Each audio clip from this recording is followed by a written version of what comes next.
কিরে বন্ধু, সামনে তো রমজান মাস, নামাজ পড়বি না?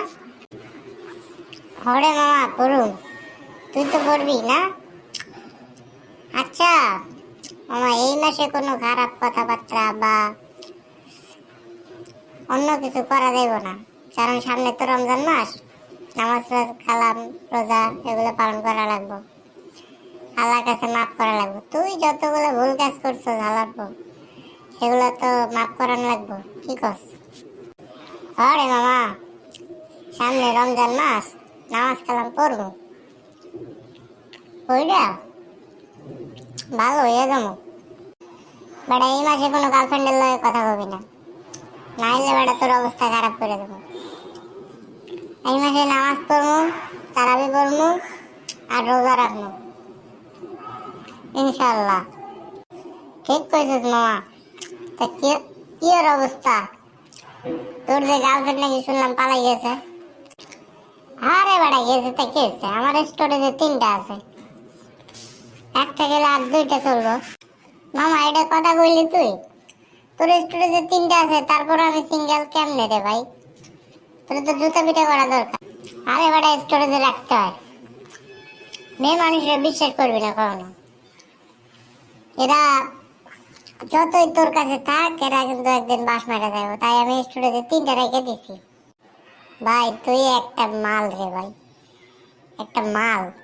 তুই এই কাজ করে লইছস?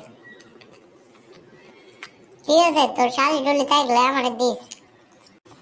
অত কথা বাদ, চল এগুলা গার্লফ্রেন্ড বাদ দিয়া নামাজ পড়তে যাই। কিরে বাচ্চারা, এখানে কি করো তোমরা? আরে আঙ্কেল, আমরা এখানে এমনি গল্প গুজব করতেছি, সামনে রমজান মাস তো, নামাজ কালাম পড়া লাগবো, এ নিয়ে বন্ধুর লগে আলাপ করতেছি। ও, খুব ভালো করেছো তোমরা। নামাজ কালাম পড়ো পড়ো, সামনে রমজান মাস, আল্লাহর ইবাদত করো, আল্লাহ খুশি হবেন। তোমাদের বয়সটাই তো নামাজ ইবাদত করার সময়। আমরা তো বুড়ো হয়ে গেছি, আমাদের ঠিক মতো এখন মাজা দাঁড়ায় না, ঠিক মতো সিজদা দিতে পারি না। করো বাচ্চারা করো, আমি তোমাদের অ্যাপ্রিসিয়েট করি। আচ্ছা আসিও, মসজিদে দেখা হবে। আঙ্কেল আপনি পল্টুকেও নিয়ে আসেন, একসাথে সবাই মিলে নামাজ পড়বো।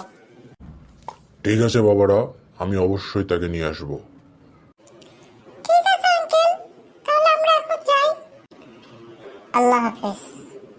ঠিক আছে আঙ্কেল, ভালো থাকবেন, বল্টুকে কিন্তু নিয়ে আসেন। ওকে বাচ্চারা, ভালো থেকো, আল্লাহ হাফিজ। চল রে বন্ধু, চল আমরাও চলে যাই, এখানে রোদ লাগতেছে আর ভালো লাগতেছে না। চল বাসায় গিয়ে ফ্রি ফায়ার খেলবো। চল চল চল চল বন্ধু চল, ভালো লাগতেছে না আমারও। চল ফ্রি ফায়ারে 2টা র্যাঙ্ক পুশ দিয়ে আই। চল, কি আর করবো, রমজান মাস ভালো হয়ে যাওয়ার লাগবো, কেমই খেলি। তা সবাই কেমন আছেন? সামনে রমজান মাস, সবাই ঠিক মতো নামাজ কালাম পড়বেন, রোজা রাখবেন এবং আল্লাহর ইবাদত করবেন। এই মাসে হচ্ছে ক্ষমা পাওয়ার মাস, আল্লাহর ইবাদত করুন, নামাজ কালাম পড়ুন, অবশ্যই আল্লাহ ক্ষমা করবেন। আল্লাহ হাফেজ, পরে দেখা হবে পরে নেক্সট এপিসোডে। আল্লাহ হাফেজ।